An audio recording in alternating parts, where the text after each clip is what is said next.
17.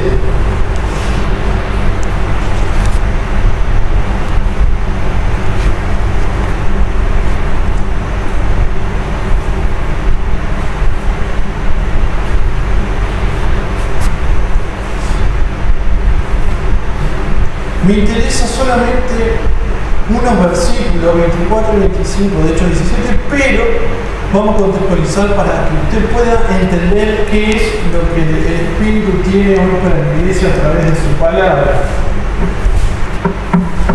Dice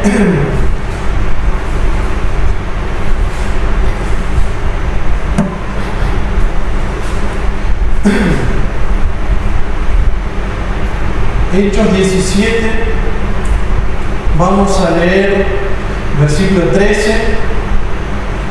Pablo, predicando insistentemente, dice: cuando los judíos de Tesalónica supieron que también en Berea era anunciada la palabra de Dios por quien, por medio de Pablo, fueron allá y también alborotaron a las multitudes. ¿Sí? Alborotaron a las multitudes. Pero inmediatamente los hermanos enviaron a Pablo que fuese hacia el mar, y Silas y Timoteo se quedaron allí. Y los que se habían encargado de conducir a Pablo le llevaron a Atenas, y habiendo recibido orden para Silas y Timoteo de que viniesen a él lo más pronto que pudiesen, salieron.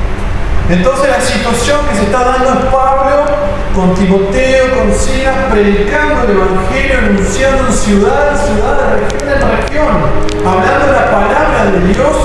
Dice que los que estaban en Tesalónica, ¿sí?, los judíos que estaban en Tesalónica no aceptaron lo que Pablo hablaba, el Evangelio de la gracia de Dios, ¿sí? Y dice que cuando se enteraron que también estaba en Berea, fueron allí los judíos resentidos, enojados, y también alborotaron las multitudes y se tuvo que escapar Pablo. Tuvo que irse del lugar donde estaba, y dice que lo sacaron hacia el mar.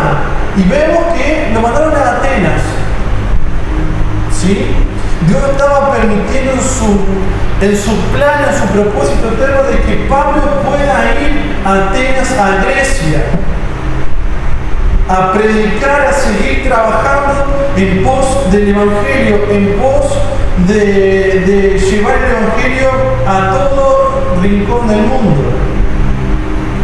Y vemos que el versículo 16, que mientras Pablo esperaba en Atenas, una vez que llegó a Timoteo y a Silas, ¿sí?, hay algo que me llama la atención. Dice que su espíritu se enardecía viendo la ciudad entregada a la idolatría. Y esto no es una situación muy lejana a lo que vemos hoy. Me llamaba la atención, unos días atrás vi que en los grupos de venta de Facebook, gente ofrecía cosas de magia negra. Sí, no magia blanca, de magia negra. Y daban el contacto, etcétera, etcétera, etcétera. Aunque usted vea que la gente trabaja, que está esforzando el dinero, que fue a votar, la gente está muy metida en cosas espirituales, en idolatría. Y llegó hasta tal punto que es de público conocimiento exponerse aún en las redes este tipo de cosas. Y nosotros no compartimos una imagen de esperanza. ¿Sí? Y dice que, o entregamos un folletito a alguien. Miren los folletos que hay. ¿Cuántos folletos hay? Dice que Pablo, cuando vio semejante ciudad entregada, dice, aquí a la idolatría, no estaba gobernada por Dios, entregada a dioses falsos. Dice que su espíritu adentro le hacía mal, le provocaba algo, una incomodidad. ¿No te incomoda ver cómo la ciudad, el país está entregado a idolatría, a imágenes, a dioses, a gente que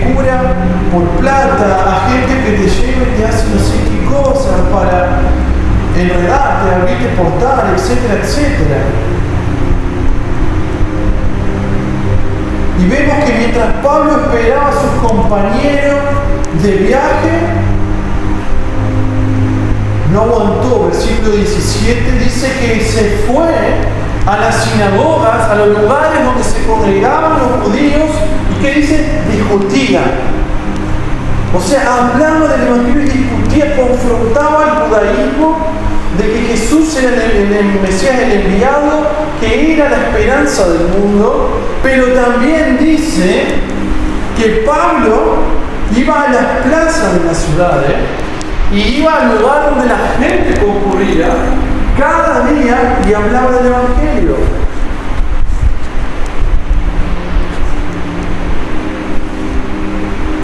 Y dice, versículo 18, algunos de los filósofos, de los epicúreos y los estoicos disputaban con él y decían, o sea, Pablo discutiendo con el judaísmo en la sinagoga, en los lugares, en las iglesias de los judíos, acerca de que la verdad había sido que era Jesús, pero también se fue a las plazas y allí anunciaba el Evangelio, predicaba el Evangelio de Jesús y de la resurrección. Traía esperanza, ¿sí?, a aquellos griegos, a la capital de Grecia. Sabemos que los que tuvimos filosofía, todo el conocimiento, toda la filosofía, el estilo de pensamiento en el cual hoy vivimos se encuentran ahí. En esas plazas donde 400 años antes Sócrates, Platón hacían sus discursos filosóficos, en esa plaza iba Pablo a predicar lo nuevo y la única verdad que se iba a instalar en la humanidad, que era Jesús y la resurrección.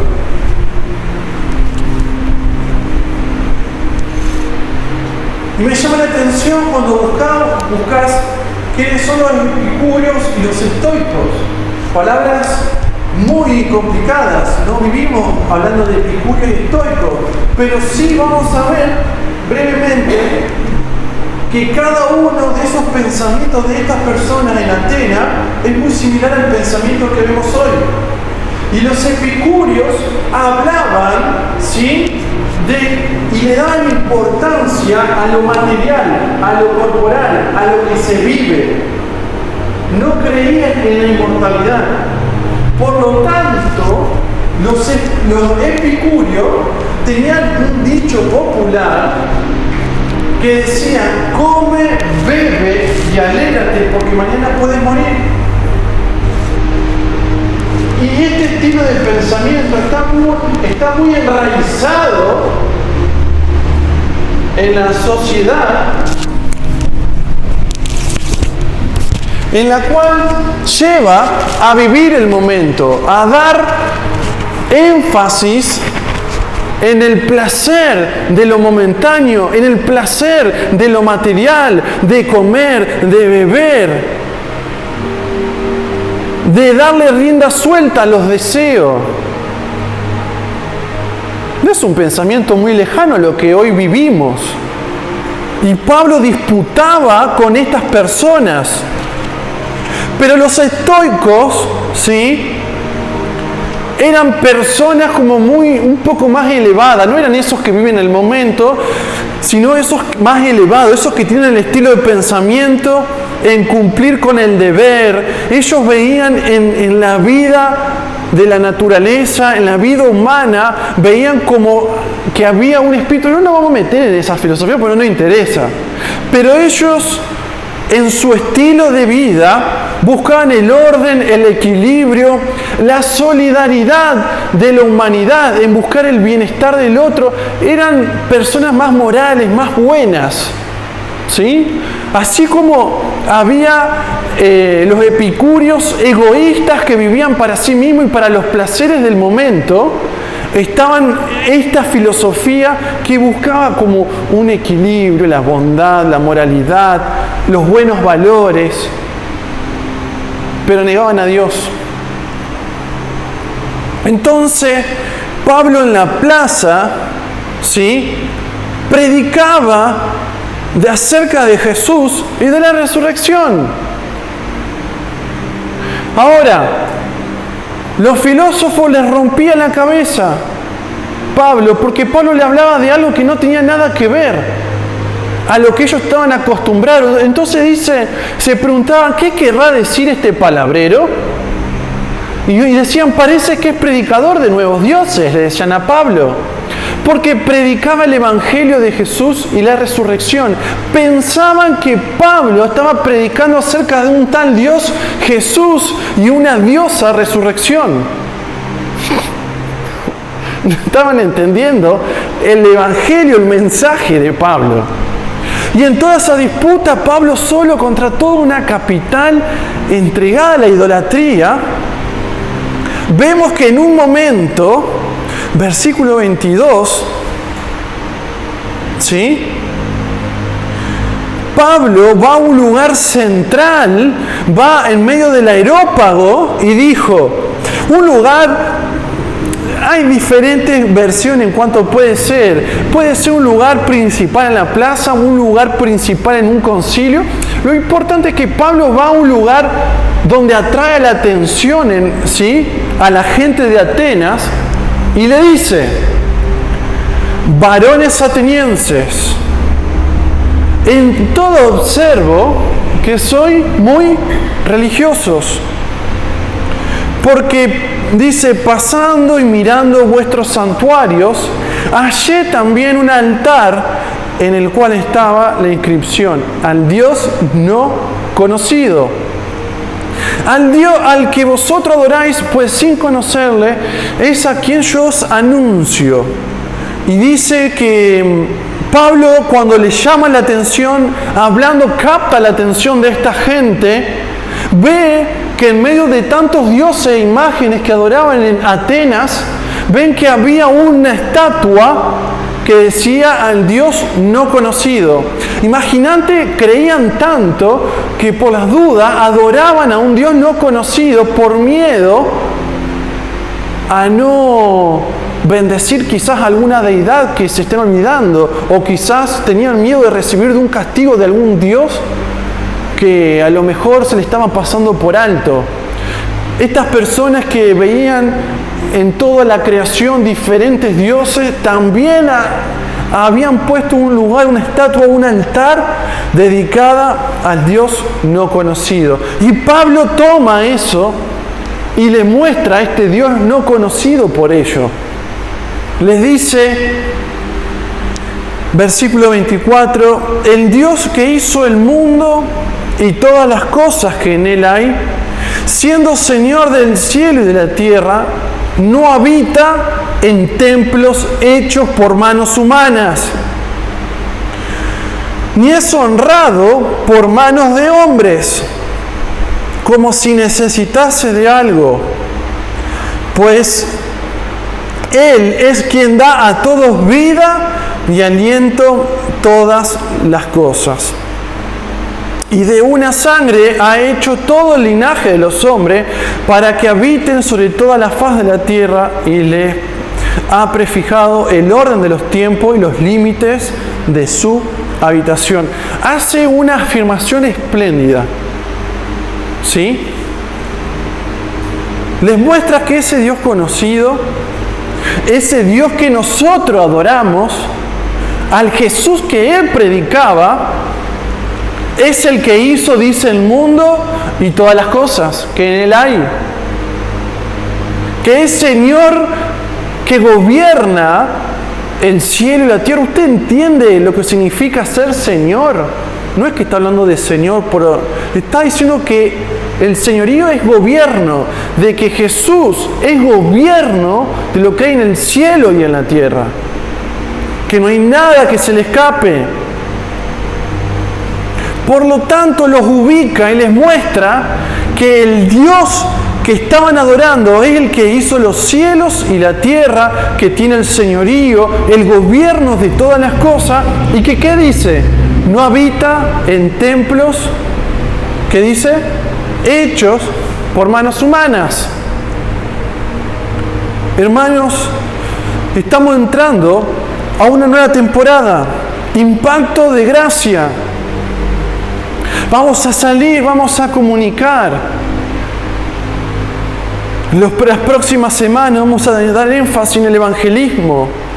Pero una de las cosas que la iglesia tiene que tener en claro, que nosotros no estamos predicando la iglesia correcta, no estamos predicando que este lugar, este templo, hecho por manos de hombre, sea el lugar indicado para venir a adorar.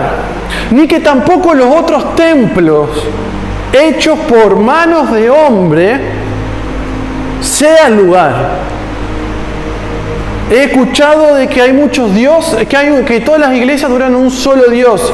Bárbaro.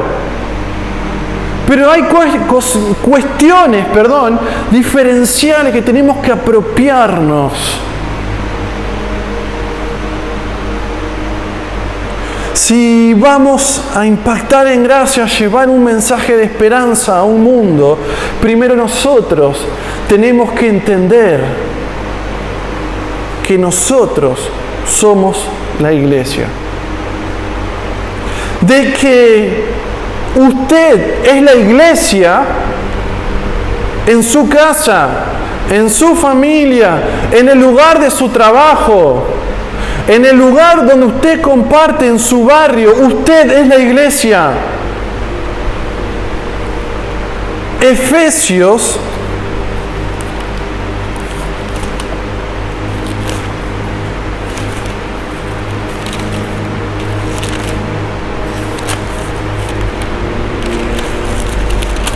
capítulo 3 dice, versículo 7, para que habite Cristo por la fe, ¿en dónde?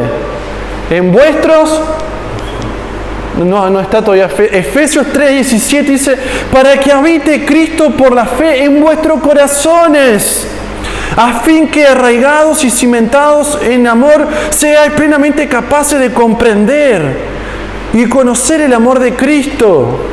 Cristo habita en tu corazón. Vos sos la iglesia. 1 Corintios 6:19 dice que nuestro cuerpo es templo ¿de qué? Del Espíritu Santo. Para impactar en gracia, primero tenemos que saber que cada vez que usted predica, habla, anuncia de Jesús y la resurrección de los muertos, que usted anuncia de Jesús y de la esperanza que hay allí, en este mundo, para toda persona, es que nosotros somos la iglesia, porque Cristo habita en nuestros corazones. Cuando usted está plantando una semilla de esperanza, usted está compartiendo lo que Cristo está haciendo dentro de su vida. La iglesia no se define por ser un templo hecho por manos humanas, porque Cristo habita en nuestros corazones. El templo del Espíritu Santo es nuestro cuerpo. Mateo 18:20 dice que donde hay congregados, dice 2 o 3 en su nombre, Él está en medio de nosotros. Por lo tanto, si la iglesia no es un templo, usted lleva a Cristo en su corazón, y cada vez que hay 2 personas congregadas en el nombre del Señor, Cristo está acá. Entonces usted tiene que estar despierto. Usted tiene que estar atento a lo que Cristo puede hacer en su vida. La iglesia no es un templo hecho por manos humanas, porque Él habita en nuestros corazones, porque somos templo del Espíritu Santo. Cada uno es parte de la iglesia. Y dice que cuando estamos congregados 2, Él está, invocamos su Espíritu. Pero también en Salmo 22:3 dice que en el momento que su iglesia se congrega aquí, afuera, en el lugar donde sea, y alaba y adora a Dios. Él habita en medio de su pueblo. Él viene a hacer su obra. ¿La iglesia es esto? Claro que no. La iglesia es usted llevando a Cristo en su corazón, llevando el Espíritu Santo en su vida, invocándolo cada vez que se congrega con los hermanos. Y cada vez que usted le da apertura al Señor a que venga a través con cánticos y adoración, Él dice que habita y hace su obra. No tenga dudas, hermano, de que cuando usted esté adorando de corazón, en espíritu y en verdad al Padre, en medio de una adoración, Él puede estar obrando en esos corazones, en su corazón, escuchando tu clamor. Y no ahora que a lo mejor usted está con su mente pensando muchas cosas, o a qué hora voy a terminar la predicación para ir a escuchar los primeros resultados de las elecciones. Esta no es la iglesia perfecta, no es una iglesia, este no es el lugar de la iglesia, este templo no es, nosotros somos la iglesia.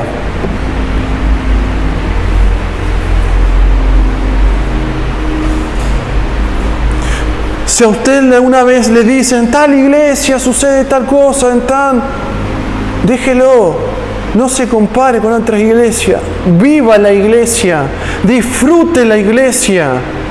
Porque usted mismo es la iglesia. Si usted no disfruta la iglesia aquí, es porque tampoco lo va a disfrutar en otra iglesia. Porque Dios está obrando donde hay 2 o 3 congregados en su nombre. No busque en otro lado lo que usted ya tiene, que es Cristo en su corazón. Y dice Pablo, versículo 25 del capítulo 17, ni es honrado por manos de hombres como si necesitase algo, pues Él quien da a todos vida y aliento y todas las cosas. Ni es honrado, otra versión dice, o servido por manos de hombre. Impacto de gracia implica que usted tiene que ser la iglesia allí afuera, compartir el Evangelio de Jesús y de la resurrección allí afuera, donde está la idolatría, donde está la brujería, donde está el diablo operando, encegueciendo los corazones, cerrando, destruyendo, donde está robando el diablo. Usted es la esperanza allí afuera. Cuando entendemos este concepto, nuestra idea de lo que es iglesia cambia. Pero Pablo da algo fenomenal a ello. Le está diciendo que Dios no necesita ser servido por hombres. Tenemos que cambiar el concepto en cuanto al servicio. Dios no necesita de lo que podemos dar como estructura de iglesia, no necesita nada de eso. Dios es autosuficiente. Dios tiene la capacidad, ¿sí? Esto es ir a teología profunda. Dios tiene la capacidad de poder vivir independiente de nosotros, de sus criaturas. Aunque en su iglesia siempre hay un deseo de servir a Dios porque lo queremos hacer como una adoración, aún así podemos tener un concepto de servicio, de que nosotros le estamos dando algo que Dios le está faltando. Y Dios no busca que le demos por carencia, por necesidad. Y hoy mismo se mezcló en nuestra cultura el hacer la iglesia, ¿sí? El hacer una iglesia en la cual los hermanos hacen, y aquellos que logran grandes cantidades de multitudes son las iglesias de éxito. Y Cristo está deseando de que vos seas un comunicador. Dice el apóstol Pablo en Romanos 1:9 que Él sirve a Dios, sí, anunciando el Evangelio. Ese es el servicio que está buscando el Señor. El Señor se va a encargar de las reuniones. El Señor se va a encargar de todo lo que sucede en la iglesia. No confundamos el concepto de servir con algo que Dios necesita aquí en la iglesia. La iglesia de usted, Dios no necesita nada. El plan incluso de acercarnos a Él fue parte de su amor, de su gracia, de su misericordia, no porque Él vio que necesitaba ser objeto de atención de todos nosotros. Ya tiene los ángeles, la creación y demás para ser adorado. ¿Por qué ha de necesitar de nosotros? Pero en su gracia, Él nos eligió. Y por la transformación adoramos de lo que Él hizo en nuestras vidas. El servicio en el Nuevo Testamento no solo radica en la adoración a Dios, ¿sí? Está bien esto de servir, de estar acá, está perfecto. Pero el verdadero servir a Dios, hermanos, es ser socio en la extensión del reino. Ser un socio con Dios en la extensión del reino. Somos embajadores, representantes.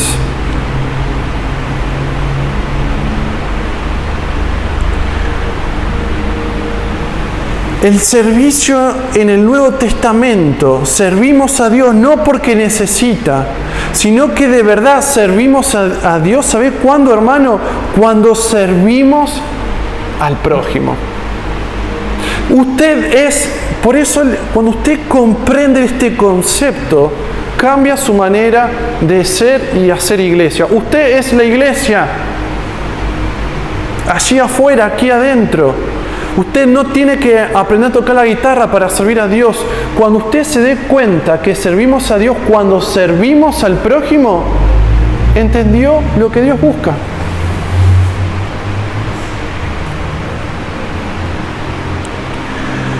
Quiero que te lleves este concepto. Dar sin esperar nada. Servimos de la forma que Dios se acercó a nosotros. No necesitaba de nosotros. Él dio su vida, ejecutó su plan eterno de que seamos salvos sin esperar nada a cambio. Y Él espera que nosotros mostremos esta verdad sirviendo al prójimo. Cuando entendiste esto, entendiste todo. Mateo 22, 36 al 40, ya estamos terminando. Quiero que te lleves estos conceptos, hermano. Mateo 22, 36 al 40.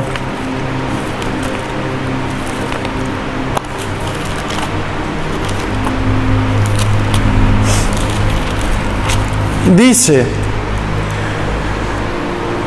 Maestro, ¿cuál es el gran mandamiento? Jesús le dijo: amarás al Señor tu Dios con todo tu corazón, con toda tu alma y con toda tu mente. Este es el primer y grande mandamiento. Y el segundo es semejante: amarás a tu prójimo como a ti mismo. De estos dos mandamientos depende toda la ley y los profetas.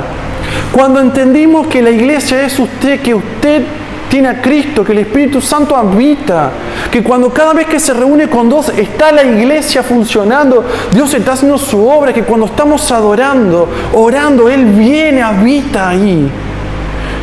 Prepárate que te va a cambiar la vida.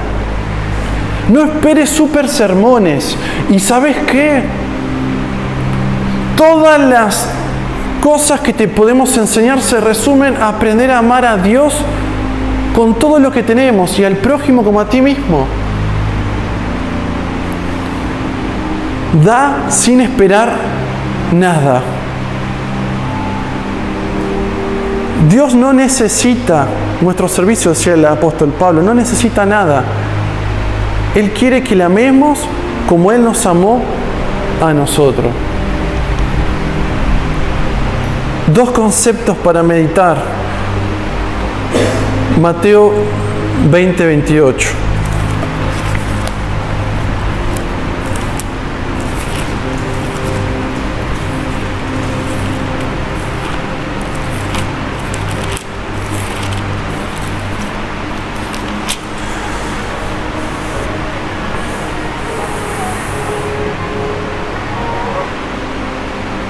Dice, como el Hijo del Hombre, dice, no vino para ser servido, sino para servir y para dar su vida en rescate por muchos. Estamos entrando en un tiempo de impacto de gracia. Y estudiátelo de memoria, grabátelo en tu cabeza. El apóstol Pablo diciendo que Dios no habita en templos hechos de mano y que Dios no necesita nada de nosotros. Nosotros somos la iglesia y dice que el Hijo del Hombre vino para servir y dar su vida en rescate por mucho. Servimos y damos. Cada vez que te vayas hacia afuera es una oportunidad de amar al prójimo como a ti mismo. Y cada vez que lo ames al prójimo como a ti mismo, vas a estar sirviendo y teniendo la actitud que tuvo Jesús. Dar su vida en rescate por mucho. El servicio que el Padre busca es que el servicio que el Padre busca es que nos unamos a Él en la forma de tocar la vida al prójimo. El servicio que el Padre busca es que nos unamos a Él en buscar la forma de tocar la vida al prójimo. Cada vez que hagas algo pequeño a un hermano, a una persona, se lo estás haciendo al Señor. Entonces, hermanos, tenemos un desafío grande. Dios nos preparó de antemano, ¿sí?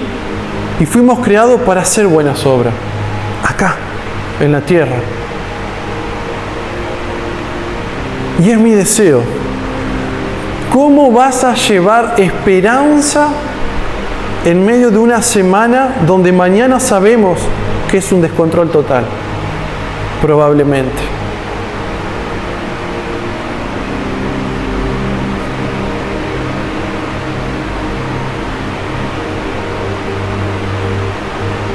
Créetela, porque la Escritura lo dice.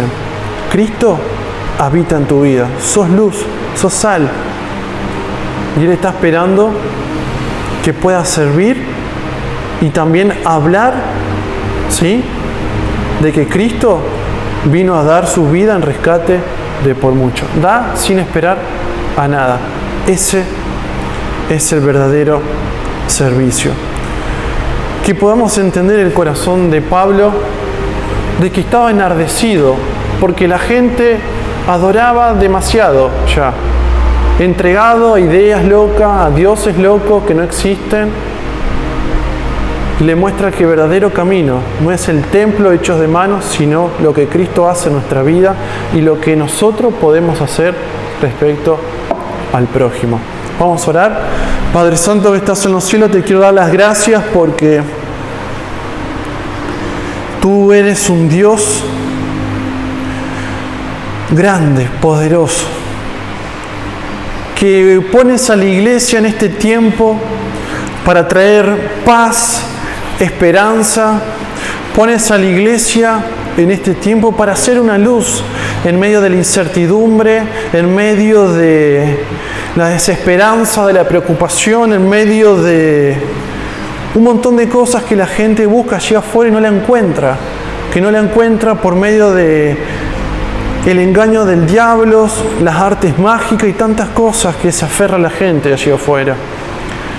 Señor, gracias por hablar a nuestras vidas, gracias por darnos esta posibilidad de ser tu iglesia en cada uno de los lugares. Gracias porque tú eres el que puede despertar ese ardor por hablar de ti. Despierta ahora el ardor de nuestros corazones para predicar, para hablar, para compartir un video que hayamos visto, una canción, para compartir un folleto en este mundo desesperanzado.